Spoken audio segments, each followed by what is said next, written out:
Bueno, muy buenos días para todos. Muchas gracias por acompañarnos. Un saludo muy especial de agradecimiento a la Cámara y a todos los asistentes. No voy a repetir las listas de protocolo, pero sí es muy importante estar aquí en la Semana Colombo-China. Creo que tenemos un tema común, un tema que nos apasiona, que es el tema de ciudad. Tengo en la presentación, y yo eso lo veo como positivo en el sentido que quiere decir que estamos alineados en muchos de los retos y de los objetivos, algunas cifras que ya pronto vieron esta mañana o algunos objetivos que ya se han esbozado. Entonces, en las cosas que puedan ser algo repetitivas pasaré con más rapidez. Lo primero, y es la pregunta que nos plantea este foro, la trae el mismo título, que es qué debemos hacer con las ciudades de hoy pensando en la gente del mañana. ¿Cuál es el reto que tenemos hoy para la gente del mañana? Y es un poquito como el orden de las ideas que yo traigo de lo que he venido trabajando en los últimos años, ideas que son muy del común del debate urbano, porque cada vez tenemos más acuerdos en el deber ser. Pero antes quisiera hablar un poquito del tamaño del reto rápidamente. Ya la doctora Sandra nos adelantó unas cifras, el ministerio también, pero repasar dos o tres muy particulares que es fundamental para el debate. Y esta cifra yo la procuro recordar porque se nos olvida desde el punto de vista territorial algo que es fundamental. En el caso colombiano, el 78% de la población, ya estamos llegando al 80%, de la población colombiana vive en ciudades, es una población urbana, pero ese 78%, si habláramos en cifras redondas, esos 40 millones de colombianos ocupan el 0,36% del territorio, ocupan menos de la mitad del 1% del territorio. Colombia, ustedes recordarán, tiene 1.141.000 kilómetros cuadrados y todas las ciudades colombianas donde viven estos 40 millones de habitantes ocupan el 0,36. Y yo recuerdo mucho esta cifra y me parece importante porque esa área es del tamaño del punto rojo que aparece ahí. Ese punto rojo está a escala. Si cogiéramos todas las ciudades colombianas de los 1.000 municipios y las pusiéramos juntas, sería una ciudad de este punto. ¿Y por qué me gusta recordarla? Porque hay objetivos, sobre todo en las discusiones ambientales, que voy a tocar un poquito adelante, que a veces se olvidan de que tenemos el 99,6% del territorio para cumplir unas metas y en este 0,36 unos retos que son muy particulares. Las ciudades seguirán creciendo, como nos lo recordaba los conferencistas anteriores, pero quiero dejar claro un tema que a veces se presta para confusión. Las tasas de crecimiento que nos da el DANE muestran que la población en general en Colombia estará creciendo del orden de un 15% en los próximos 12 años, que esto es un crecimiento muy inferior a lo que teníamos en las décadas de los 70, de los 80, pero no así la ciudad y no así la cantidad de construcciones. En solo vivienda, el crecimiento va a ser del 40% en 12 años. Mientras la población crece el 15%, la cantidad de viviendas nuevas que se van a hacer son el 40% de la actual. Y eso es fundamental en esa discusión y en esa claridad de la pregunta inicial y del reto de que las ciudades siguen creciendo. Esto se da por tres factores que son fundamentales. El primero, que ya también nos lo mencionaban, es la reducción del tamaño de los hogares. Los hogares en Colombia vienen sistemáticamente reduciéndose para el año, por ejemplo, 2021, en el caso de 2022, en el caso de Bogotá, 2021, Bogotá estaba en 2,76 personas por hogar, pero veníamos en los años 80 de 5,1 personas por hogar. Ya, como decía, estamos en 2,76 y en 12 años, en el año 2033, la sola ciudad de Bogotá y su área metropolitana va a estar en 2,35. Entonces, esta es la primera razón porque la población crece el 15%, pero la necesidad de vivienda son 40%, porque se van a necesitar muchos más apartamentos y casas para la misma cantidad de gente o para un poco más de gente. La segunda razón, pues es el déficit cuantitativo y cualitativo, nos lo recordaba el ministerio. Es un déficit que sigue siendo importante, aunque se ha mejorado bastante, pero el cuantitativo es el 7,5%, 1.270.000 viviendas en el país, y el cualitativo el 23,5%, 3.970.000 viviendas. Esa es una segunda razón por qué el crecimiento de las ciudades va a seguir de una manera muy importante. Y una tercera es el crecimiento económico. Colombia, mal que bien, es un país que no ha tenido grandes recesiones y en los últimos años ha tenido crecimientos constantes, años mejores que otros, pero siempre viene creciendo. El PIB es más alto en una manera importante, el PIB per cápita también, y ese crecimiento económico también jalona la ciudad, el crecimiento de la ciudad, porque no solo esas viviendas, ese 40% de crecimiento en las viviendas, sino lo que trae esto de la mano en edificaciones de oficinas, de comercio, de recreación, de todo tipo de infraestructuras urbanas.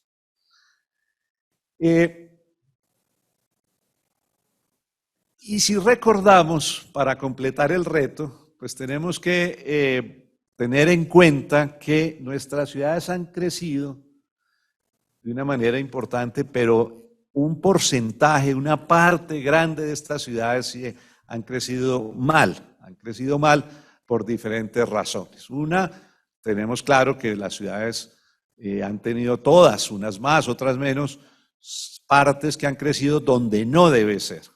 Que donde no debe ser, esto significa o en zonas de protección ambiental o en zonas de alto riesgo no mitigable o en zonas de riberas de ríos, etcétera, etcétera.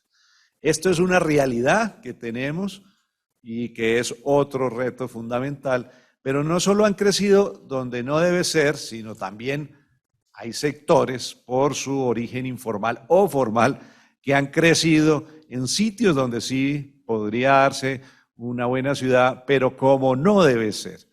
Y esto se sigue dando de una manera importantísima, mucho más que el no debe ser, el cómo debe ser. ¿Por qué?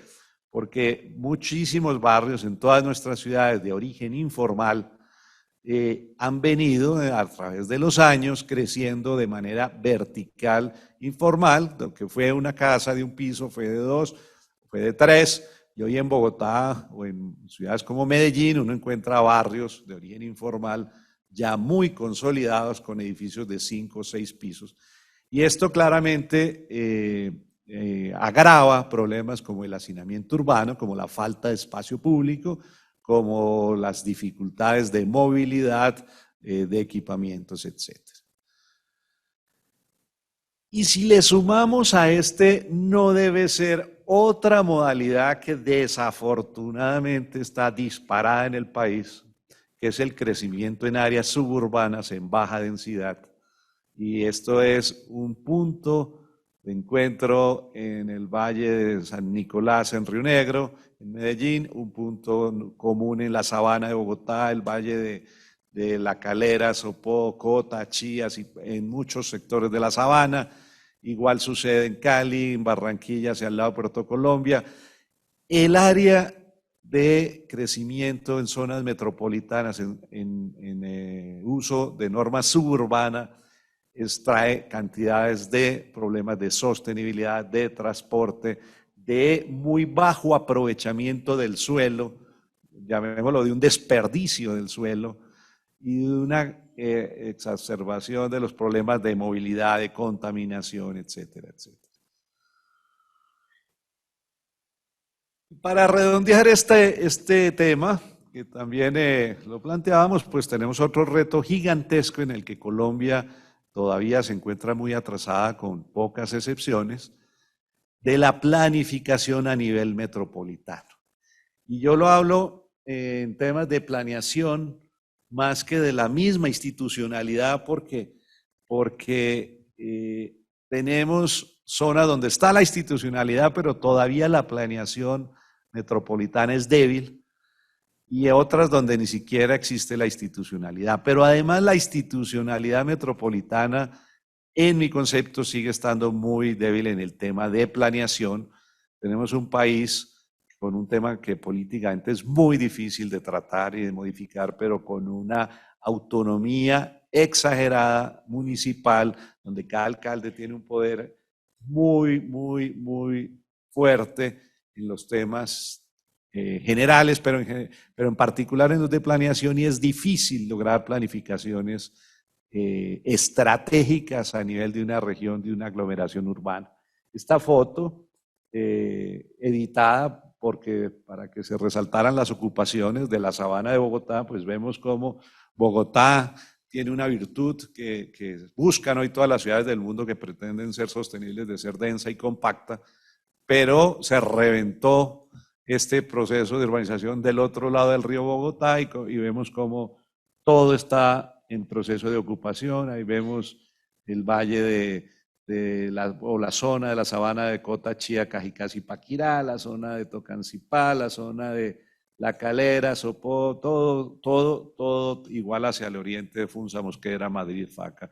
Y esto se repite en las diversas ciudades metropolitanas, generando grandes recorridos, generando contaminación. Recordemos que el transporte público masivo, que es la base de las ciudades sostenibles, o uno de los pilares, pues requiere densidad, porque requiere alta frecuencia y bajo costo, y cuando las ciudades se desarrollan en suburbios periféricos, pues no son factibles los sistemas de transporte público masivo. Al final, esta introducción para tener claro que el objetivo es mejorar la calidad de vida para todos. O sea, en planeación urbana nos toca ese reto del crecimiento que vimos en la primera parte, pero acompañado de un reto de mejorar la calidad de vida para todos, o sea, mejorar la calidad de la ciudad existente.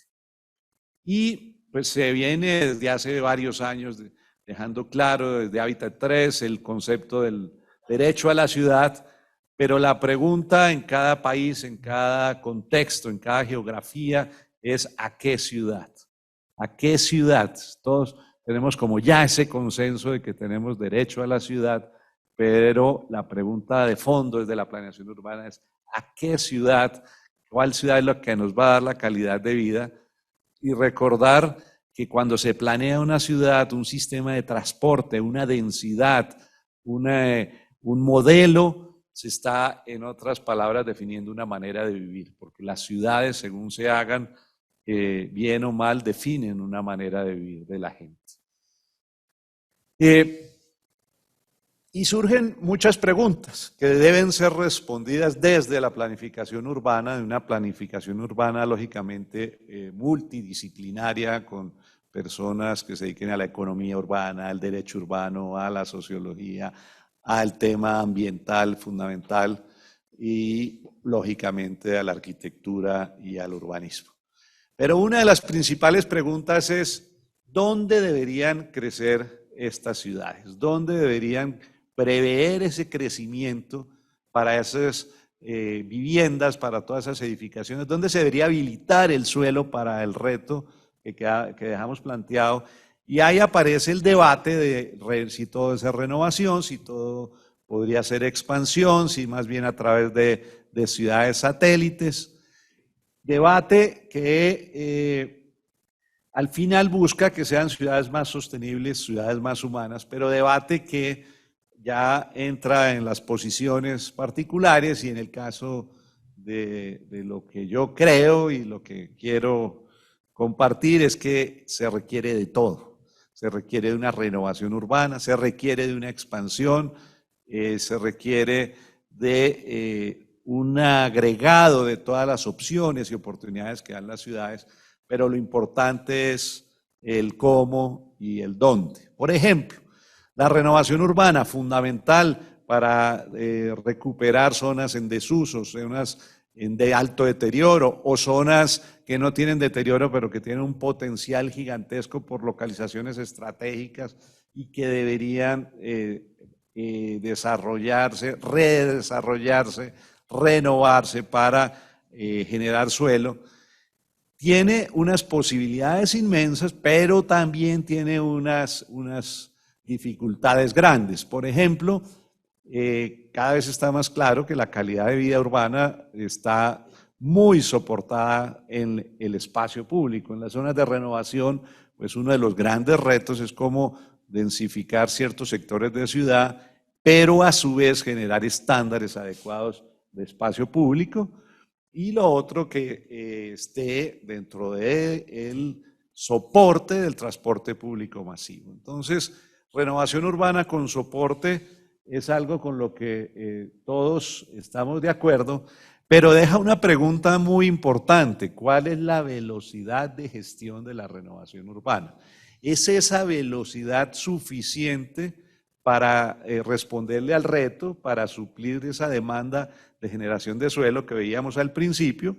Y ahí nos queda entonces esa segunda pregunta: si históricamente y además no en Colombia, sino en todo el mundo, un proyecto de renovación urbana toma unos tiempos por sus complejidades muy distintos a los del desarrollo, y aquí el objetivo final es hacer una ciudad que ofrezca lo que requiere la población antes de que su única salida sea la informalidad. Pues aparece la necesidad de que se dé en paralelo con una expansión, pero una expansión que no sea en suburbios, que no sea de baja densidad, sino que sea una expansión densa, que sea compacta, que habilite el suelo suficiente para evitar la expulsión a todas las áreas por fuera de las ciudades, que evite el crecimiento informal no soportado al interior de las ciudades, pero que se dé esa expansión, como decía, densa y compacta, pero con un crecimiento integral. Significa esto con trabajo, con equipamientos, con espacios, con transporte público, no solamente como ciudades dormitorio. Entonces, pues ¿cómo deben crecer esas ciudades cuando ya uno acepta que tiene que mezclar renovación con crecimiento? Y surge la discusión grande de la densidad, de la forma, de la zonificación, tema en que ya hemos avanzado muchísimo, cada vez estamos más todos de acuerdo de que la ciudad debe recuperar su carácter de uso múltiple, como era desde hace 5.000 años, hasta que apareció el automóvil particular y o motorizado, y las ciudades empezaron a zonificar por usos, fenómeno que hoy consideramos absolutamente negativo para que se dé algo que ha venido cogiendo fuerza, un nombre de la ciudad de los 15 minutos, que no es más que la ciudad donde yo puedo tener cerca mi trabajo, mi recreación, mis compras, mi vida, la puedo tener a distancias caminables. Finalmente, insisto, ciudades sostenibles y humanas. Rápidamente yo voy a pasar por algunos trípodes, pero este es el que más me detengo, trípodes que creo que ya hoy en día no discute nadie, se discuten los matices o se discuten las énfasis, pero el primero es la sostenibilidad. Todos queremos ciudades sostenibles y después del debate de Hábitat 3, etcétera, todos los puntos conducen a que esa sostenibilidad debe ser integral, o sea, una sostenibilidad ambiental, social y económica, que si no se dan los tres pilares, si uno se focaliza solo en la sostenibilidad ambiental, puede tener serias complejidades y dificultades con el tema social o económico o con cualquiera de las tres patas. En el caso de lo que nosotros hemos venido trabajando, pues la sostenibilidad ambiental la centramos muy en la ecoeficiencia, ecoeficiencia que, como decía, son ciudades que son densas, que son compactas, son ciudades que son cercanas. Cercanas significa que todo esté, como decíamos, a 15 minutos caminable, es el ideal. Ciudades de usos múltiples, volver a las ciudades vivas, que entre otras parten de un diseño urbano para ciudades de uso múltiple, un diseño urbano que tiene previsto la bicicleta, el peatón, el transporte público, el comercio, la vivienda y el trabajo encima. Y entre otras cosas, y esto poniéndolo en paralelo, porque en la ciudad formal también estamos haciendo cosas que no son buenas, como calles muertas, que genera esa zonificación sin mezcla de usos. Aquí vemos pues lo que sucede cuando no hay comercio, cuando no hay actividad diurna, calles muertas durante el día, distinto a lo que puede llevar esa ciudad a los 15 minutos, que es recuperar las calles vivas, las calles llenas de actividad, con control social, que lo ha hecho mucho mejor, entre otras cosas, en nuestras ciudades, el desarrollo informal. Arriba vemos un tema formal, un centro histórico lleno de vida, como se hacía en las ciudades antes. Abajo vemos un barrio informal o de origen informal, pero muy consolidado en Bogotá, con la misma vitalidad, vivienda, control social. Uno no le daría miedo caminar aquí abajo en las 8 de la noche, mientras por esta calle formal, pues seguramente le daría pánico caminar a cualquiera de nosotros a las 8 de la noche. Siguiendo con la sostenibilidad ambiental, la coeficiencia, pues ya lo mencionamos, en la mezcla de los sistemas de transporte, manzanas pequeñas, caminables, la mezcla de peatón, bus, transporte masivo, y también pues hay que tener en cuenta que existe el automóvil particular, pero no debe ser como la prioridad. Nos hablaban ahora del DOT, el desarrollo orientado al tránsito, al transporte. Yo le agrego al transporte público porque creo que es muy la base del DOT, donde debe haber pues planteamientos de densificación, como lo mencionábamos, por los corredores de transporte masivo, por donde hay la mejor atención. Hay una cifra que se maneja de 800 metros a estaciones, sea de un BRT, sea de un metro, sea de cualquier sistema. El otro punto fundamental de la sostenibilidad ambiental, pues clarísimamente, es el planteamiento, la planeación alrededor del agua, a las áreas protegidas urbanas. Y aquí hay otro debate que nos daría para una conferencia entera, y es la mirada de las áreas protegidas urbanas. Decíamos ahora que las ciudades colombianas ocupan el 0,36% del territorio. El resto del país, el 99,66%, es áreas rurales, bosques, selvas, fincas, etcétera, territorios de todo tipo de características. Y creo yo que en esas las áreas protegidas deben ser absolutamente restringidas, santuarios, etcétera.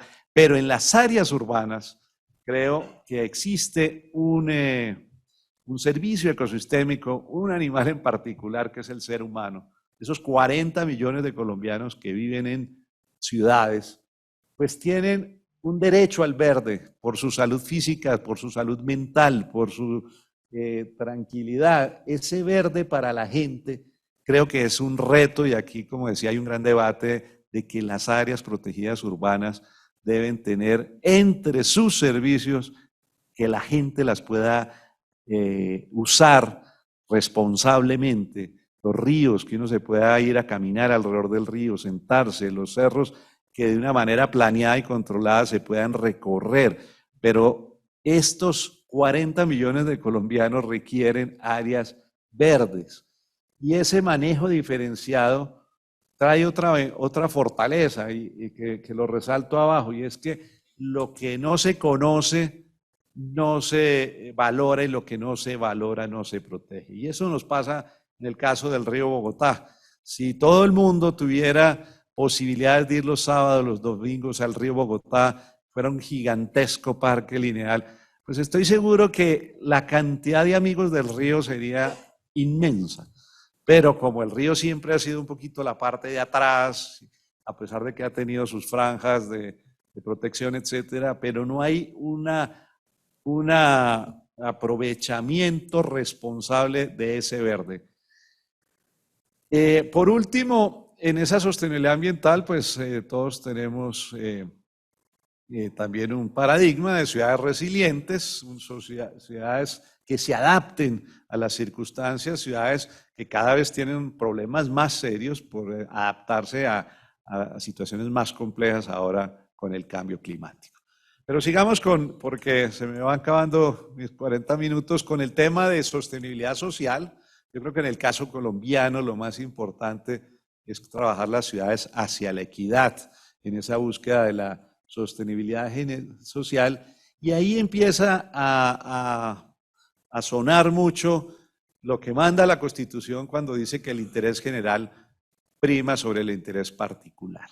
Si es a nivel ciudades, yo creo, por ejemplo, en las áreas metropolitanas, que el interés estratégico de planificación de una región debe primar sobre el interés particular de planificación de cada municipio y cada alcalde. Ahí tenemos un reto político gigantesco, eso no se da.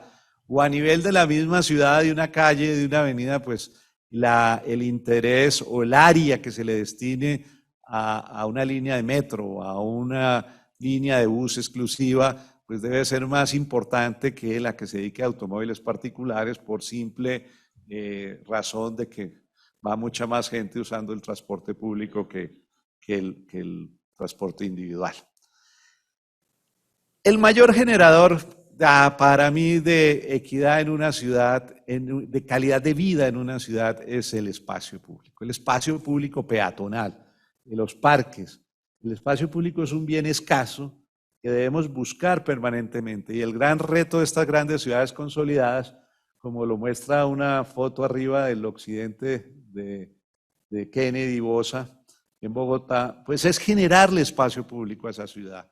Y ahí es donde decimos que ese crecimiento informal vertical que hablábamos no debe ser una meta. Bogotá produce cerca de 20.000 viviendas informales al año, y así similar en sus proporciones Barranquilla y Medellín, en barrios que crecen y crecen en altura, y lo que hacen es cada vez tener menos espacio público. Tenemos ciudades de 200 habitantes por hectárea, pero barrios como estos que pueden llegar a 500 habitantes por hectárea, sectores de ciudad que tienen más de 6 metros cuadrados de espacio público por habitante, y sectores que tienen 1,5 y menos metros cuadrados de espacio público. En el tema de sostenibilidad social y equidad, pues está otro fundamental, que es la ciudad debe ofrecer igualdad de oportunidades a los ciudadanos en lo que a ella compete. Hay otros temas de igualdad de oportunidades que no vienen de la ciudad, pero en lo que a ella compete es ofrecer equipamientos en salud, en educación, en recreación, en cultura, cercanos, de calidad, pero cercanos a la gente, a su sitio, a su barrio, y aquí pues se tiene que seguir haciendo un esfuerzo gigante. Yo creo en el esfuerzo, creo en el trabajo, creo en el emprendimiento, y que por eso siempre habrá gente que llega más lejos que otra, pero lo importante es que la ciudad ofrezca un punto de partida similar en la igualdad de oportunidades, que en el caso urbano es en equipamientos accesibles y de calidad. Por último, en este tema de la equidad, de la sostenibilidad social, pues las ciudades de calidad, y a lo que tenemos que aspirar, deben ser protectoras de las personas más vulnerables, de los niños, de los adultos mayores, de las personas con alguna condición de discapacidad, etcétera, etcétera. Ya esto lo decía ahorita, pero cuando hablamos de tener equipamientos, no es solo tenerlos, sino que sean accesibles, que la gente pueda llegar a ellos, pueda llegar rápido, pueda llegar de una manera confortable, al final que los pueda aprovechar, porque de nada sirve si no están donde debe ser. Por último, la sostenibilidad económica, creo que cada vez está más centrada en la competitividad. Las ciudades compiten entre ellas a nivel nacional, a nivel global, pero para ser competitivos las ciudades tienen que conocer sus fortalezas, sus debilidades, para especializarse, y el urbanismo estratégico facilitar que se especialicen en lo que realmente pueden llegar a competir. El caso de Bogotá, una ciudad a más de 1000 kilómetros del mar, pues depende fundamentalmente del aeropuerto. Hay que darle todas las facilidades de desarrollo y crecimiento al aeropuerto. Es una ciudad que se tiene que estimular lo que puede exportar por fibra óptica, que es el tema de servicios, tema de inteligencia, tema de software, todo lo que sea industria naranja, etcétera, etcétera, porque tenemos que volver nuestras ciudades competitivas, pero para hacerlo ser conscientes de que cada ciudad y cada territorio del país tiene unas fortalezas y unas debilidades. Finalmente, y nuestros amigos chinos que hoy nos convocan, pues son líderes mundiales en este tema de las ciudades inteligentes. Tenemos pues que lograr ciudades con tecnología, con infraestructura y con capital humano para esa misma competitividad. Y sin recordar que esta virtualidad que la pandemia además nos disparó, esta virtualidad sí que deja claro que las ciudades atractivas, las ciudades con mejor calidad de vida, hoy en día donde cada vez más gente puede trabajar donde quiera y conectarse donde quiera, son las que atraen el talento, son las que atraen las empresas. Entonces, en esa competitividad también se vuelve cada vez más fundamental esa calidad de las ciudades. Las ciudades además pues son un sitio de inversión, un sitio de desarrollo y en esto también nos tenemos que esforzar, lo me presentaban en el ministerio, la inseguridad jurídica, la inseguridad en el cambio de las normas, en las reglamentaciones, hace que se pierda muchas posibilidades de inversión. Aquí tenemos que, para ser sostenibles económicamente y competitivos en el tema de ciudades, tener normas claras, tener justicia, seguridad jurídica. Rápidamente, tres esquemas. Veíamos el primer trípode, que era el de la sostenibilidad ambiental, social y económica, pero para lograr todo esto que quisiéramos y que debemos trabajar sobre las ciudades, un poquito lo que hemos venido trabajando desde la experiencia es cómo hacerlo, y aparecen otros trípodes fundamentales. El primero es de lo general a lo particular, y esto lo digo porque hay muchos planes, muchos POTS en Colombia que no tienen del todo bien estructurado esto, que parta de una visión de ciudad y un modelo de ciudad, unas políticas generales, y esto es como lo general, para después llegar a los objetivos y las estrategias que plantea el plan, y finalmente para algo que cada vez coge más relevancia y es los programas y proyectos. Pero si no está estructurado así un plan, termina siendo algo que nos pasa en muchas ciudades, es un código urbano, es una reglamentación que define alturas, densidades, pero no tiene una estrategia y no la hace, como decíamos, sostenible y competitiva. El tercer trípode es la integralidad de los instrumentos. Nosotros trabajamos, y seguramente el doctor Juan Camilo González, que por aquí está, les va a hablar algo de Lagos de Torca, y nos dejó muy claro ese trabajo que los proyectos de ciudad exitosos tienen que integrar los instrumentos, no quedarse en el instrumento de planeación, sino tener claro el instrumento de gestión, porque la ciudad hay que gestionarla desde las instituciones, hay que gestionarla desde los distintos sectores, y el instrumento de financiación. Son muchos los proyectos, programas urbanos que son muy bien planeados en lo urbanístico, pero se quedan en el papel o porque no se logran concretar a través de una gestión exitosa o porque no se logran financiar porque sencillamente se quedan en proyectos que idealizan las cosas y no aterrizan a las posibilidades reales de cada ciudad o cada país.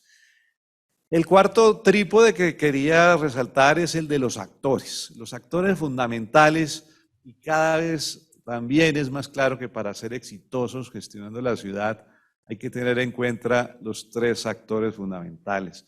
El sector público, las instituciones, el sector público desde el ejecutivo, pero también el legislativo, en el caso de la ciudad, los consejos, de ahí salen los POTS. El sector privado, no podemos hacer ciudades sin el sector privado, el sector constructor, el sector inversionista, el sector de los comerciantes. El sector privado es parte fundamental de la ciudad y clarísimamente cada vez más reconocido, aunque siempre ha sido la base de la ciudad, la comunidad. Pero si no están los tres, de ahí se puede desgregar porque de ahí aparece tanto en lo público como en lo privado la academia, etcétera. Pero si no están estos tres actores, tampoco se es exitoso.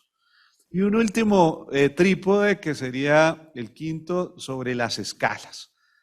La planeación a nivel nacional de ese 0,36% del territorio tiene también mucho que decir, porque hay proyectos urbanos, pero que tienen objetivos de país.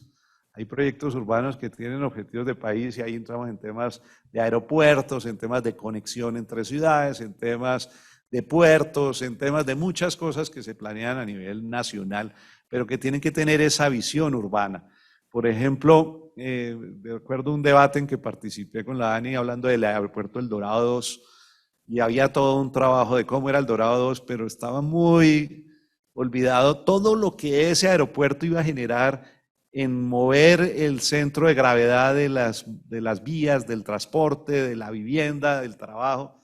Entonces, desde el nivel nacional, desde el nivel regional, pues ya lo hablamos, las grandes aglomeraciones urbanas tienen que planearse de una manera integrada, tienen que planearse de una manera estratégica. Y por último, en el que más avanzados estamos, pero que está cojo el trípode, es en la planeación local, en los POTS, pero sin embargo nos mostraban pues que el 80% de los POTS están desactualizados. Este era como un recuento de lo que yo quería traerles, donde pues hay muchas ideas que todos compartimos, hay matices que les quería presentar, pero insistir mucho en los 5 trípodes, porque hay que planear, pero planear para ser exitoso, planear para mejorar la calidad de vida y planear para que lo que se planea se concrete, se haga. Muchas gracias.